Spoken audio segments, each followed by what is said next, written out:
All right. Y'all are the best. Hey there, welcome to Board Game Barrister, our local game shop in Milwaukee, Wisconsin. I'm Andy, and I'm here with Lee, Glenn, and Gordon, and today we're talking Star Wars Bounty Hunters from Zygomatic, a game where we're playing as the bounty hunters trying to hunt down all those Star Wars good guys from Grogu to Han. Let's get into it. Welcome to Star Wars Bounty Hunters, where we're going to play as the bounty hunters who are taking on contracts and hunting down those pesky rebellion heroes. To get the game started, we're going to set out our 4 decks. We have our bounty targets, we have our bounty hunter allies we can hire, we've got contracts we can take on for bonus points, and the Jawa market, which has droids who can help us as well as valuable cargo crates. Everyone at the table is going to start with an opening hand of one of each of these cards off the top, so we're each going to get a target, a bounty hunter, a contract, and a Jawa market card. And now we're ready to play. Each turn in this game has 3 simple steps that we're all going to do at the same time as each other, and we're going to keep repeating those steps over and over throughout the entire game. One player is going to be the guild master, who's going to keep calling out those steps as we go through them, just to keep everyone on the same page throughout the entire game. And the first of those steps is called draw, and it is that simple. All you do is choose one of the 4 decks and draw a card from that deck into your hand, which will give you a total of 5 cards in your hand. Let's choose another contract, shall we? Step number 2 is choose a card, in which we're going to choose one card from our hand. So let's take a quick look at what those various cards actually do. Here I have a target card, which can score me points at the end of the game if I've captured this target. But in order to capture it, I have to have droids and bounty hunters enough to help me overcome its shield values. You can see its 3 shield values along this side here. Speaking of bounty hunters, there's our next card type. Bounty hunters help you attack shield values with their attack values here, but every bounty hunter you hire to help you capture a target costs you points at the end of the game. Next up is contracts. Contracts are going to give you various point bonuses for each time you've captured specific targets. And last, the Jawa market cards can do a couple of different things. One of them is to give you droids who can also help you attack targets' shield values. And the one other type of Jawa market card we're going to see is cargo crates. Crates serve a couple of purposes. One is that these cards are worth points at the end of the game in the top corner here, but also the player who has the most crate icons collected at the end of the game gets a bonus 5 points. Alright, so now that we know what we're looking at, we have to choose a card. We're going to choose one card that we're going to put face down on the table to indicate we've made our choice, and then we'll wait for the other players to be ready. Once everyone's ready, we're going to reveal those cards, and now is a very pivotal moment because we can either choose to add this card into our play area, or we can immediately toss it into the discard for the deck that it came from and sell it for 1 Imperial credit. We'll talk about why those credits are important in a minute, but for the time being, let's just play this target into our area. We now have a capturable target that we can start working on and try to overcome those shield values. A third and final step in a turn is to take those remaining 4 cards in your hand and pass them to the player on your left. You'll then get a stack of cards from the player on your right, and that'll become your new hand for the next turn, and we'll do it all over again. So now we should take a look at what happens when you add these cards into your play area. When you acquire a new target like we've already done, you'll put it face up in your play area, and that doesn't change too much throughout the course of the game.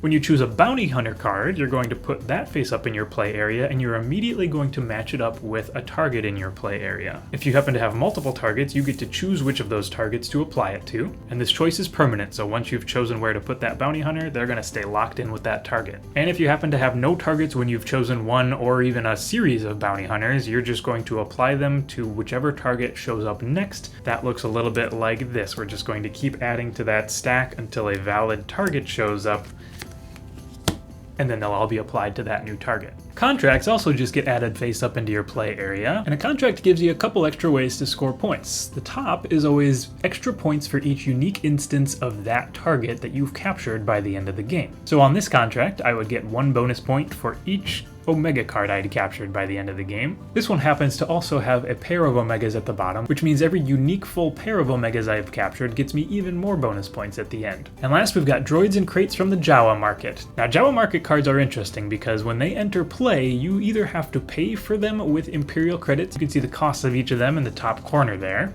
But if you choose not to pay for them, or if you can't pay for them, they will instead enter your area sideways, which means they're not active yet. From now on any future turn during the choose your card step, you can choose to pay Imperial credits to then activate your inactive cards. Other than that, droids work exactly like bounty hunters in that they'll help you attack against targets shield values. And as we talked about, those crates will be worth points at the end, and you're trying to collect more symbols than everybody else can. All right, so that's the basics. We're going to keep drawing a card to add to our hand, choosing one of those cards and adding it into our area or selling it, and then passing that hand on to the next person and grabbing our new hand until the end of the game condition is triggered, which is that a player at the table has captured 4 targets. As soon as that happens during a choose your card step, we'll play 2 more full turns, and at the end of that second full turn, we're going to score up. And scoring up is as simple as looking at the values of all the targets you've fully captured, adding up your bonuses from any contracts you've got, scoring points for all your active cargo crate cards, and then whoever has the most cargo crate symbols gets a bonus 5 points, and then subtracting points for all the bounty hunters you hired along the way.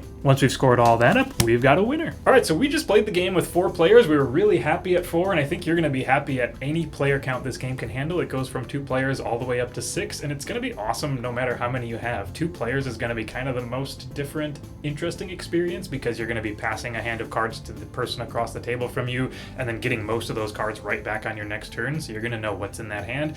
Could be really awesome, though. I'm kind of excited to try it with 2. And then like the box says, it takes about 20 minutes to play. Maybe it took us 25 minutes for our first game or 2 here as we were trying it out, but it's really quick and it moves along really fast. And I really loved the feeling of just how speedy the game went. We had, again, that first game, a little bit of kind of rules intake of how are we going to learn how this thing works, and you saw how the game comes together, and then bam, it just cooks. Mm-hmm. Like you are doing something all the time, and it was just really fun to play. Star Wars aside, it was a really, really excellent game to play. It's a little bit of an overshoot, but... All right, buying selling crates. for money. Buying crates. We're hiring more droids to hunt down small children. Is this a small child? Or is it just the art that makes it look like a small She is, well, I mean, she's young, but she's actually older than every member of the Bad Batch. child? All right.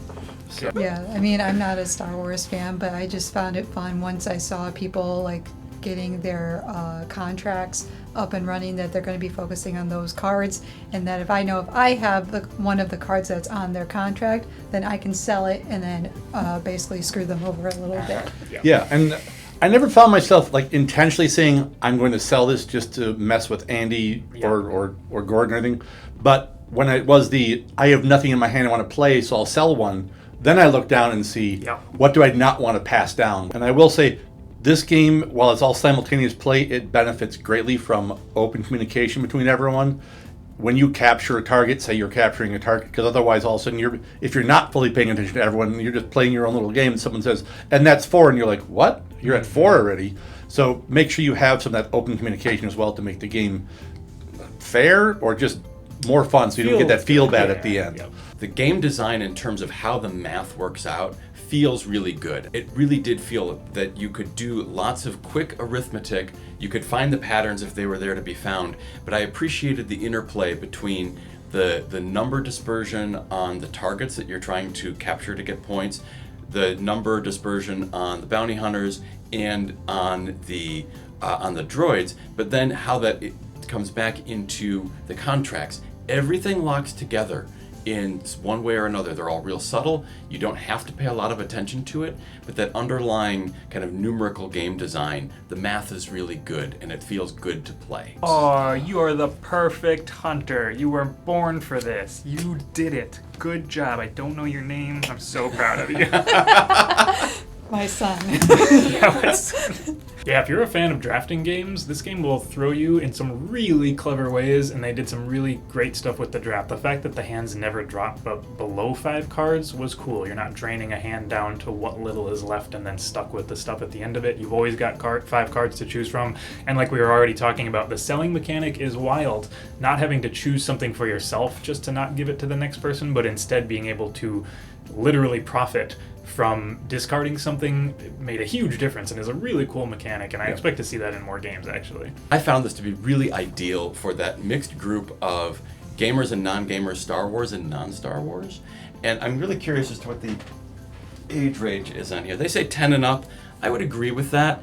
I feel this is totally accessible for younger players, and it's got enough going on that probably going down to 8 is a little bit of a stretch. Not for everyone, but as a general rule, I would say that's probably appropriate. But I really love this as a family game where some people are into Star Wars and some people just want to play a game. I think it'll fit that really well. Alright, that does it for Star Wars Bounty Hunters. Thanks so much for joining us. We had a really good time with this one. As always, hit that like button, leave a comment, and subscribe if you want to see our new videos every week when we post those. And as always, you can check out our online store. You will find Star Wars Bounty Hunters and a bunch of other really cool games as well. Thanks so much for this week. We'll see you next time.